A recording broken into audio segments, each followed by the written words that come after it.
कश्मीर तक चले, 4000 किलोमीटर चले और हजारों लोग हमारे साथ चले। उसकी जरूरत क्यों पड़ी?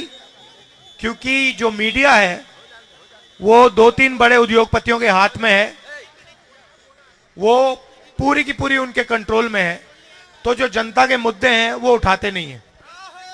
तो इसीलिए हमने कन्याकुमारी से कश्मीर तक यात्रा की। जब हम उस यात्रा पे थे, बहुत सारे लोग हमारे पास आए, कहते हैं देखिए आप कन्याकुमारी से कश्मीर तो चल लिए, मगर बाकी स्टेट्स का क्या होगा? बंगाल, झारखंड, छत्तीसगढ़, नॉर्थ ईस्ट के जो प्रदेश हैं, गुजरात, इनका क्या होगा? तो आपको दूसरी यात्रा करनी चाहिए। तो इसलिए हमने मणिपुर से महाराष्ट्र दूसरी यात्रा शुरू की। इसमें हमने न्याय शब्द जोड़ दिया। अब न्याय क्यों जोड़ा? क्योंकि इस देश में जो नफरत फैल रही है उसका कारण अन्याय है। किस प्रकार का अन्याय? आर्थिक अन्याय, सामाजिक अन्याय, किसानों के खिलाफ अन्याय, युवाओं के खिलाफ अन्याय। देश में 40 साल से सबसे ज्यादा बेरोजगारी आज है। भैया इस बाजे को ऑफ करिए। 40 साल से सबसे ज्यादा बेरोजगारी आज है। आपको मालूम है कि हिंदुस्तान में पाकिस्तान से दुगनी बेरोजगारी है। यहां पे 23% है युवाओं की, वहां पे 12% है। तो तकरीबन दुगनी बेरोजगारी हिंदुस्तान में है। बांग्लादेश से ज्यादा है, भूटान से ज्यादा है।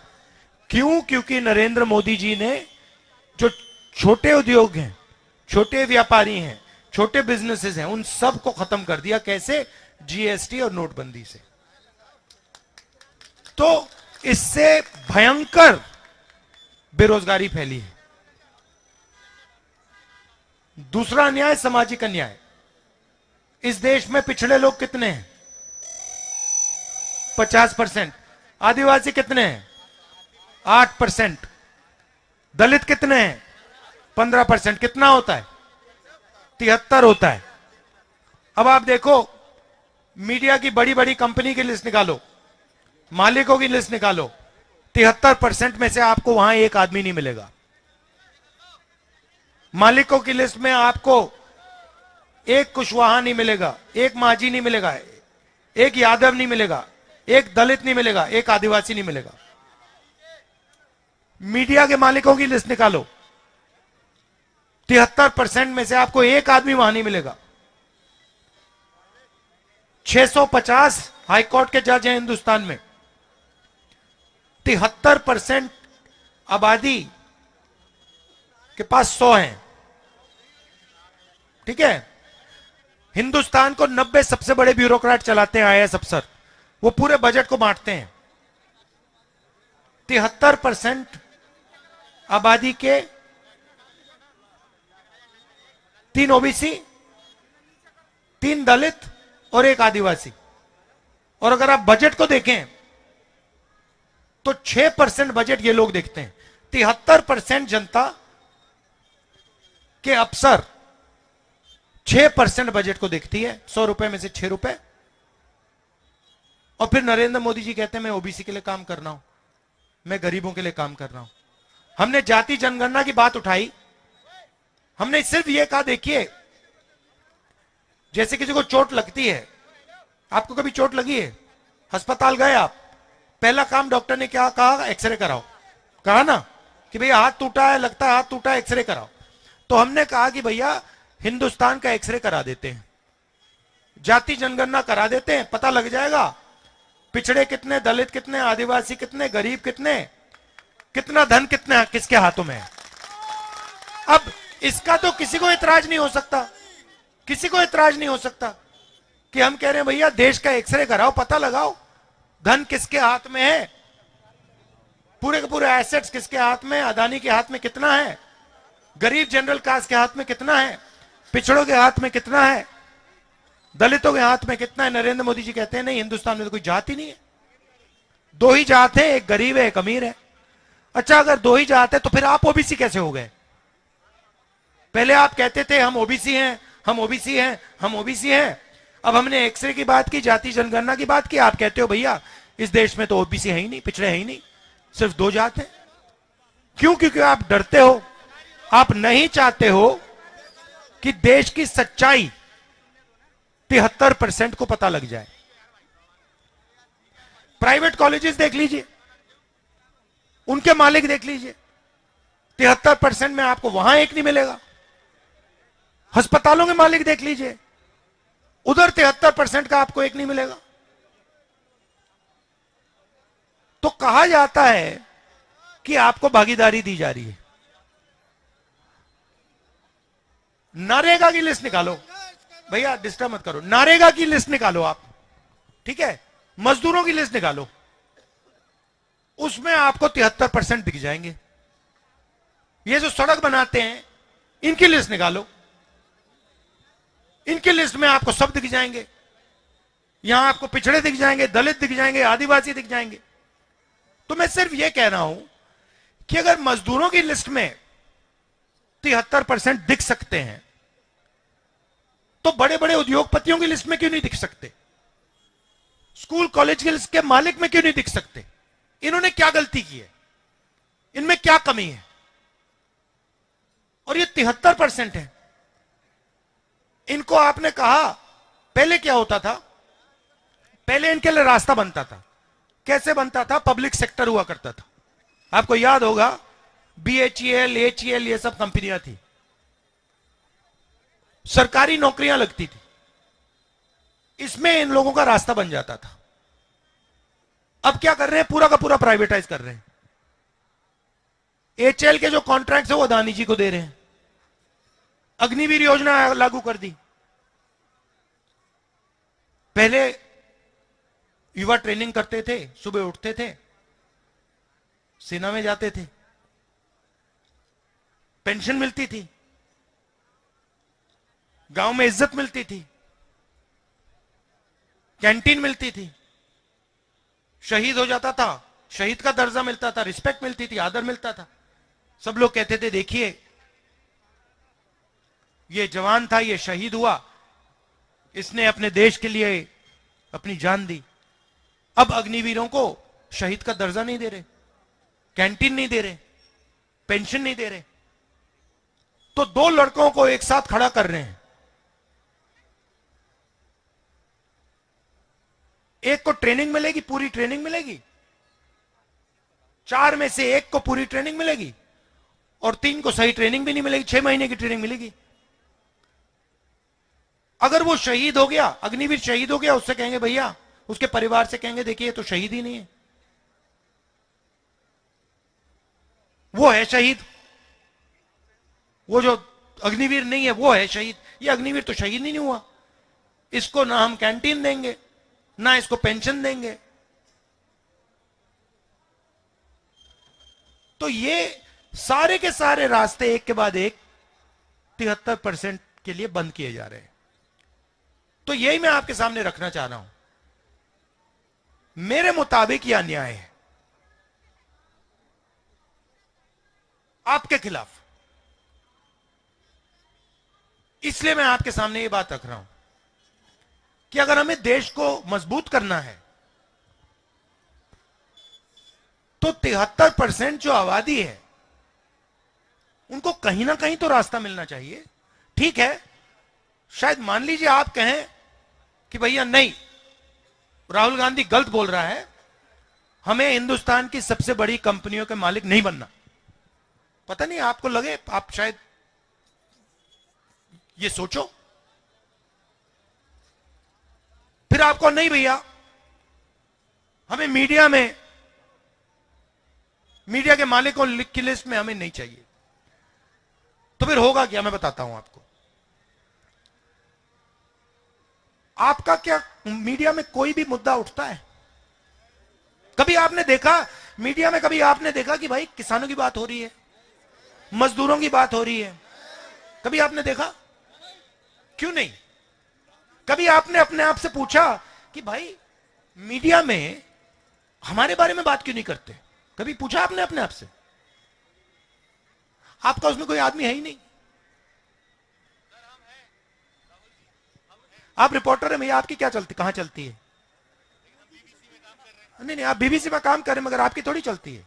आप रिपोर्टर हैं छोटे से, आप मालिक थोड़ी हो। आपका नाम क्या है? हाँ, रवि।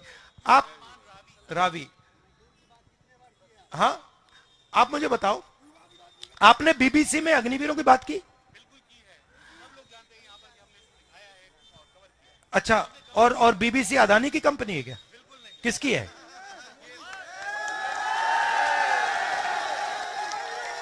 तो आप हमें कह रहे हो कि आप एक विदेशी कंपनी के लिए के लिए काम करते हो। आप मुझे कह रहे हो पब्लिक ब्रॉडकास्टर, आप विदेशी कंपनी है आपकी, है ना? विदेशी कंपनी अग्निवीर की बात कर रही है। अजीब सी दुनिया है। विदेशी कंपनी में हिंदुस्तानी आदमी मुझे कह रहा है कि नहीं भैया हमने उठाया।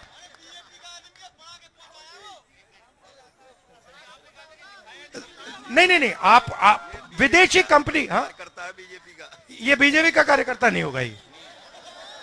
नहीं, मगर मेरा कहना है, देखिए मजे की बात देखिए, मजे की बात देखिए, विदेशी कंपनी बीबीसी अग्निवीर का मुद्दा उठा रही है, मगर हिंदुस्तान की कोई भी मीडिया की कंपनी अग्निवीर का मुद्दा नहीं उठा रही।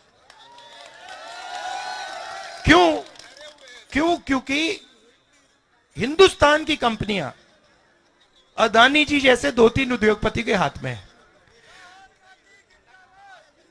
तो मेरा कहना है कि आपकी बात, आपकी आवाज मीडिया में नहीं उठाई जाती। ठीक है, अब बात करते हैं लीगल सिस्टम की, कोर्ट की। ठीक है, 650 हाईकोर्ट के जज हैं, उसमें 73%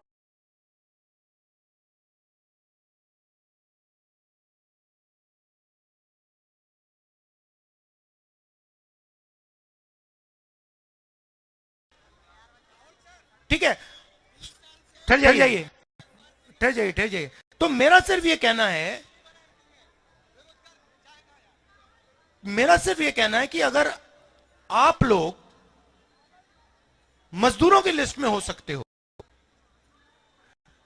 नारेगा की लिस्ट में हो सकते हो, तो आपको मीडिया वालों की लिस्ट में भी होना चाहिए, आपको बड़ी बड़ी कंपनियों की लिस्ट में होना चाहिए। आप किसी भी कंपनी की सीनियर मैनेजमेंट देख लो, जो सबसे मतलब ऊपर लेवल के लोग होते हैं, आपको 73% का एक आदमी नहीं मिलेगा। मैं सिस्टम को जानता हूं, मैंने अंदर से देखा है, मैं आपको अंदर की बात बता रहा हूं। शायद आपको, जहां आप बैठे हो, शायद आपको दिखे भी ना। तो मेरा कहना है थोड़ी सी जागरूकता होनी चाहिए। क्यों? नुकसान किसका हो रहा है? नुकसान आपका हो रहा है, आपको पता भी नहीं लग रहा शायद कितना भयंकर नुकसान आपका हो रहा है।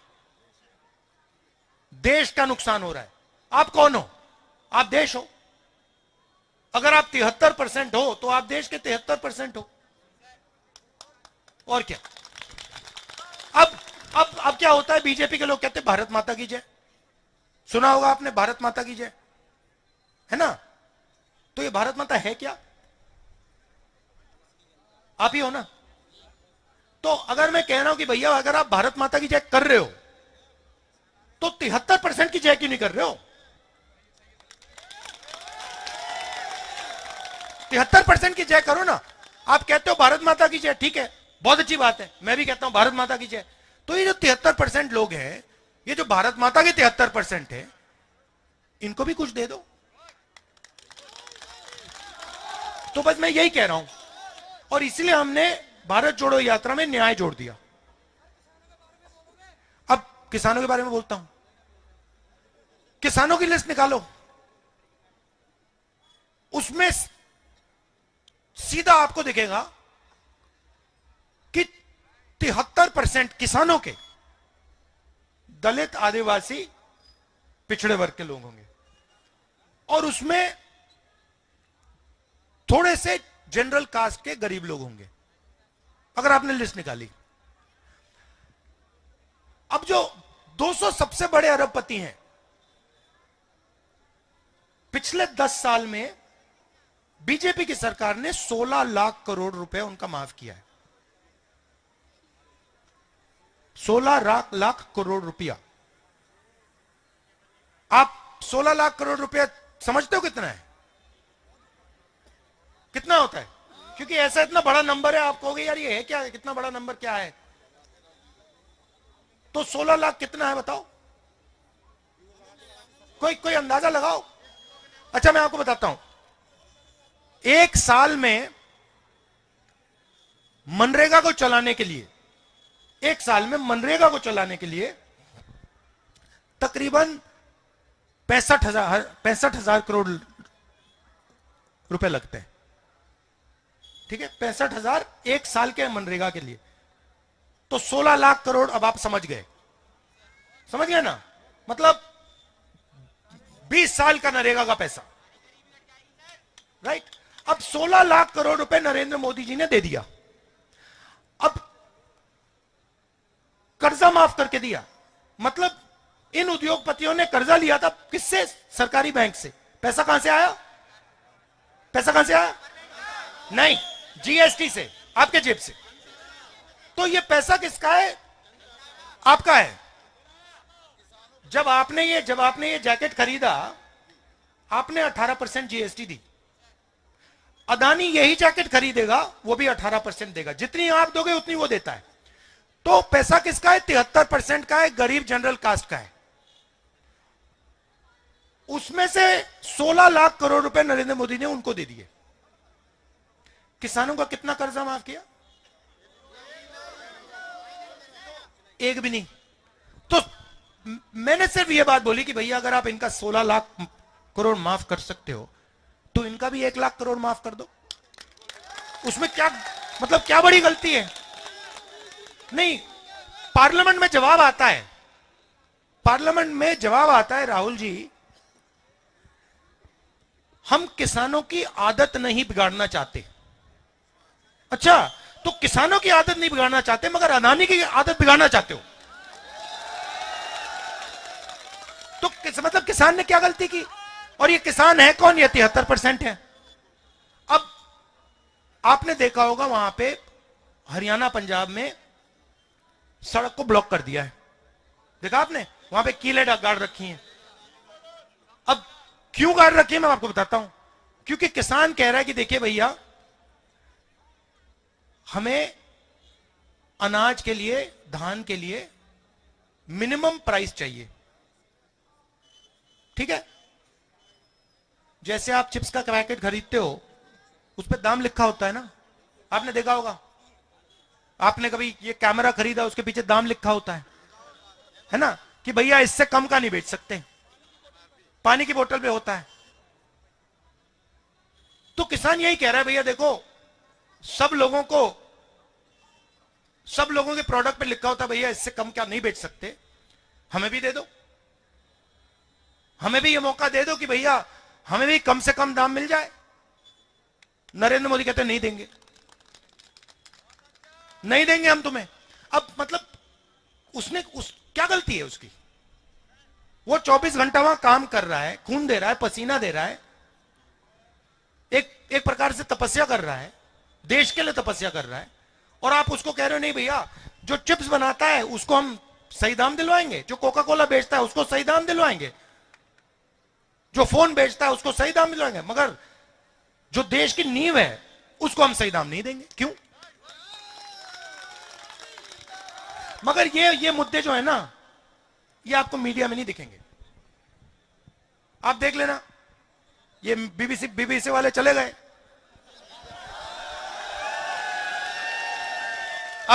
अब राहुल गांधी जो बोल रहा है वो कैसे दिखा सकता है? अब वो क्या कहेगा? आप देखा, अब जाएगा टीवी पे, आप देखेंगे अंबानी जी के बेटे की शादी हो रही है, आप देखना। वहां पे धूमधाम से, मतलब मजा आ रहा है, दुनिया के लोग आ रहे हैं, सेल्फी ली जा रही है, और आप लोग यहां पे भूखे मर रहे हो। तो यही सच्चाई है, ये मैं आपके सामने रखना चाहता था। आपने इतने प्यार से मेरी बात सुनी, इसके लिए दिल से धन्यवाद।